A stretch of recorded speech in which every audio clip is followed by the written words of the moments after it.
Hello everyone, and we are back with our new subject, which is general science, which is beneficial for all the state PSC examination. And today we will start with the chemistry part, which is a sub subject of your general science. And today's topic is rate of chemical reaction and chemical equilibrium. Once again, I welcome you all in our YouTube channel. Here I am Archie. So, let us start with our topic. First of all, you need to understand what is chemical reaction. ठीक है, अगर आप इस topic में देखते हैं तो सबसे पहले आपको ये जानना ज़रूरी है कि केमिकल रिएक्शन होता क्या है. तो केमिकल रिएक्शन होता क्या है? जब आप ट्रांसफॉर्मेशन होता है एक केमिकल सब्सटेंस का दूसरे केमिकल सब्सटेंस में. ठीक है, जैसे कि अगर मैं बात करती हूँ कोई केमिकल सब्सटेंस A+B. ठीक है, तो जब ये A+B जो है वो एक दूसरे से रिएक्ट करते हैं और रिएक्ट करने के बाद जब वो एक प्रोडक्ट का फॉर्मेशन करते हैं जिसका जो क्या बना रहा है यहाँ पे C+D. इसका मतलब ये कि जब भी केमिकल सब्सटेंस एक दूसरे के साथ में रिएक्ट करते हैं और एक नए प्रोडक्ट का फॉर्मेशन करते हैं तब उस रिएक्शन को केमिकल रिएक्शन कहा जाता है. अब यहाँ पर अगर आप देखेंगे तो ये A+B जो है वो रिएक्टेंट कहलाएंगे. ठीक है, और जो C+D बन रहे हैं वो प्रोडक्ट कहलाएंगे. तो देखो इसमें क्या होगा कि जो रिएक्टेंट की जो प्रॉपर्टीज़ रहेगी वो कम्प्लीटली डिफरेंट रहती है किससे, आपके प्रोडक्ट से. जैसे कि यहाँ पे अगर आप देखोगे कि 2Mg जैसे ही रिएक्ट करता है ऑक्सीजन के साथ, मतलब मैग्नीशियम जैसे ही ऑक्सीजन के साथ में रिएक्ट करता है तो वो 2MgO मतलब कि मैग्नीशियम ऑक्साइड को बनाता है. और ये जो मैग्नीशियम ऑक्साइड है वो कैसा रहता है, वो वाइट पाउडर के फॉर्म में पाया जाता है. ठीक है, तो देखो केमिकल रिएक्शन को अगर अपन एकदम इजी लैंग्वेज में बोले तो इसका मतलब क्या कि transformation of chemical substance into another chemical substance. लेकिन एक चीज़ जो आपको और ज़्यादा याद रखना है वो क्या है कि रिएक्टेंट की प्रॉपर्टी वो जो है हमेशा डिफ़र करेगी आपकी प्रोडक्ट की प्रॉपर्टी से. ठीक है, तो ये तो हमने बात कर ली. ठीक है, अब बात करते हैं कि इसकी यूनिट क्या होती है. यूनिट क्या होती है, मोल पर लीटर पर यूनिट टाइम. तो मोल पर लीटर पर यूनिट टाइम. अब यहाँ पे टाइम आपका सेकेंड में भी हो सकता है, मिनट में भी हो सकता है और साथ ही साथ आपका आर में भी हो सकता है. ठीक है, तो ये टॉपिक में जो फर्स्ट टर्म था हमारा कि केमिकल रिएक्शन होता क्या है उस चीज़ को हम यहाँ पर कंप्लीट करते हैं. ठीक है, अब now the next is what कि वाई केमिकल रिएक्शन. ठीक है, अगर केमिकल रिएक्शन हो रहा है तो वो क्यों हो रहा है. ठीक है, कुछ चीज़ें होंगी जिसके वजह से ही केमिकल रिएक्शन पॉसिबल है. ठीक है, तो क्यों केमिकल रिएक्शन होता है, क्योंकि एटम्स का रीअरेंजमेंट होता है. अब ये जो एटम्स है उनको रीअरेंज होना क्यों है एक दूसरे में. ठीक है, जैसे कि यहाँ पे हमने देखा कि मैग्नीशियम था और ऑक्सीजन था. ठीक है, मैग्नीशियम सॉलिड फॉर्म में है, ऑक्सीजन आपके गैस के फॉर्म में है. ये दोनों जब एक दूसरे से रिएक्ट करते हैं तो एक वाइट पाउडर को बनाते हैं जो कि है क्या, मैग्नीशियम ऑक्साइड. तो कहीं ना कहीं रीअरेंजमेंट ऑफ एटम हो रहा है. अब ये रीअरेंजमेंट ऑफ एटम क्यों हो रहा है, तो सबसे पहले हमको ये पता करना है कि क्यों हो रहा है, टू अटेन द स्टेबिलिटी. अब देखो स्टेबिलिटी को अटेन करने से यहाँ पे क्या मतलब है, स्टेबिलिटी को अटेन करने का मतलब है ऑक्टेट रूल को कंप्लीट करना, मतलब अपने वैलेंस इलेक्ट्रॉन को फुलफिल करना. ठीक है, अगर हम इलेक्ट्रॉनिक कॉन्फ़िगरेशन की बात करते हैं तो सबसे पहले क्या है, हम एक एग्जांपल ले रहे हैं किसका, NaCl का. ठीक है, अब यहाँ पे देखो आप सोडियम को, सोडियम जो है उसका एटॉमिक नंबर कितना होता है, 11. ठीक है, अगर आप उसका इलेक्ट्रॉनिक कॉन्फ़िगरेशन करते हैं तो कैसा होगा, 281. ठीक है, और वहीं पर अगर आप लेते हैं क्लोरीन को तो इसका कितना होता है एटॉमिक नंबर, 17. वापस से हम अगर इलेक्ट्रॉनिक कन्फिग्रेशन करते हैं तो कैसे बनेगा 2, 8 एंड 7। अब यहाँ पे ये चीज़ जो है वो बहुत क्लियरली विजिबल है कि जो सोडियम है उसके पास एक इलेक्ट्रॉन देने की टेंडेंसी है, ठीक है, और वहीं पे क्लोरीन के पास एक इलेक्ट्रॉन लेने की टेंडेंसी है, ठीक है। तो सोडियम बोलेगा कि मैं तुझे एक इलेक्ट्रॉन देता हूँ, ठीक है, और क्लोरीन क्या बोलेगा कि मैं एक इलेक्ट्रॉन एक्सेप्ट करता हूँ। तो यहाँ पे लॉस और गेन ऑफ 1 इलेक्ट्रॉन होने के वजह से इन दोनों क्या हो जाएंगे, स्टेबल हो जाएंगे। जैसे ही ये स्टेबल हो जाएंगे, ठीक है, तो इनका क्या हो जाएगा, ऑक्टेट रूल कंप्लीट हो जाएगा। तो सबसे पहली पॉइंट कि अगर कोई केमिकल रिएक्शन हो रहा है तो वो क्यों हो रहा है, वो इसलिए हो रहा है क्योंकि हमको क्या करना है, रीअरेंजमेंट ऑफ एटम। अब रीअरेंजमेंट ऑफ एटम क्यों हुआ, तो क्योंकि उसको एक स्टेबिलिटी अटेंड करनी है। ये चीज़ हमने किससे देखा, NaCl के एग्जाम्पल से। दूसरी अगर मैं बात करती हूँ कि क्यों इसको जो है रीअरेंजमेंट ऑफ एटम करना है, तो क्यों करना है, एनर्जी कंसिडरेशन। देखो यहाँ पे 2 टर्म है, एक है एक्सोथर्मिक, एक है एंडोथर्मिक। एक्सो का मतलब ही होता है बाहर की तरफ, ठीक है, तो मतलब कि अगर हीट रिलीज हो रही है तो वो कैसा रिएक्शन होगा, एक्सोथर्मिक। और वहीं पर अगर हीट एनर्जी अब्जॉर्ब हो रही है तो वो कैसा रिएक्शन होगा, एंडोथर्मिक।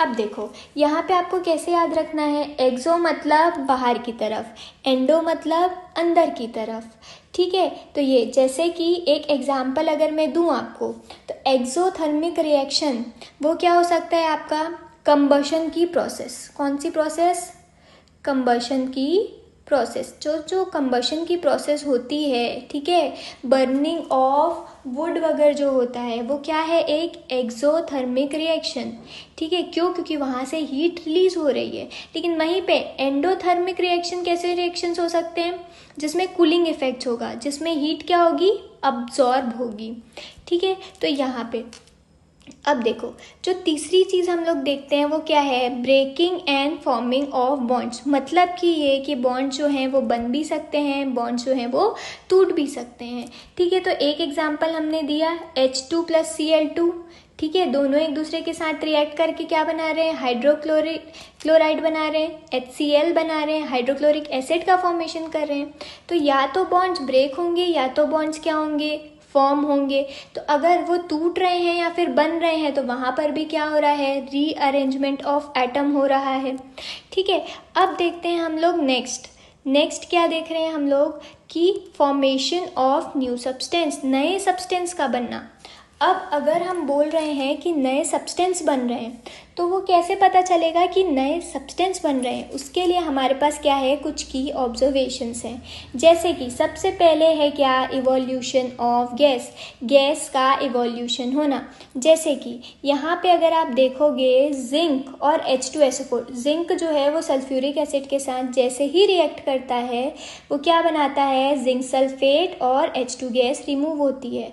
तो ये H2 गैस का रिलीज आउट होना वो क्या बताता है कि हाँ एक नया सब्सटेंस बना है जिसका नाम क्या है, जिंक सल्फेट। तो सबसे पहला जो की ऑब्जर्वेशन है वो क्या है, इवोल्यूशन ऑफ गैस। दूसरा की ऑब्जर्वेशन होता है क्या, फॉर्मेशन ऑफ पीपीटी।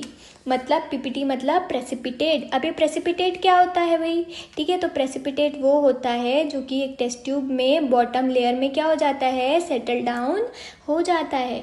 जैसे कि यहाँ पे एक एग्जांपल अगर दूँ मैं आपको, तो ये क्या है, कॉपर सल्फेट। ये कॉपर सल्फेट जैसे ही सोडियम हाइड्रोक्साइड के साथ में रिएक्ट करता है ये क्या बनाता है, सोडियम सल्फेट और साथ ही साथ कॉपर हाइड्रोक्साइड, ठीक है।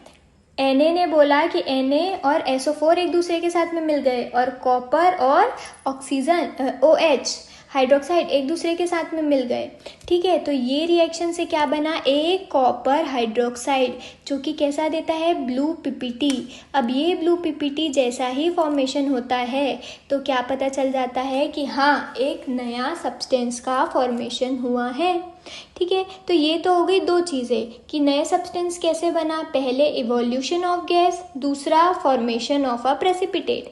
अब तीसरी चीज़ जो हमको ध्यान रखना है वो क्या है, चेंज इन कलर। देखो चेंज इन कलर का सबसे बेस्ट एग्जाम्पल क्या है, कोई भी आयरन नेल ले लो, कोई भी आप जो है आयरन की नेल या फिर खीला ले लो, आप देखेंगे कि एक पॉइंट ऑफ टाइम के बाद वो कैसा हो जाता है, रेडिश ब्राउन हो जाता है। अगर लेमन लैंग्वेज में कहा जाए तो लोहे में जंग लगना, ये क्या है, कलर के चेंजेस को बताता है। एक और अच्छा इसका एग्जाम्पल है और वो क्या है, टाइट्रेशन की प्रोसेस। अगर आपने देखा होगा या किया होगा कभी टाइट्रेशन, तो क्या होता है, उसमें एसिड और बेस एक दूसरे के साथ में रिएक्ट करते हैं और रिएक्ट करने के बाद वो जो हैं वो क्या बनाते हैं, सॉल्ट और वाटर, तो हमको कलर चेंजेस दिखते हैं। तो ये भी बताता है कि एक नए सब्सटेंस का फॉर्मेशन हुआ है।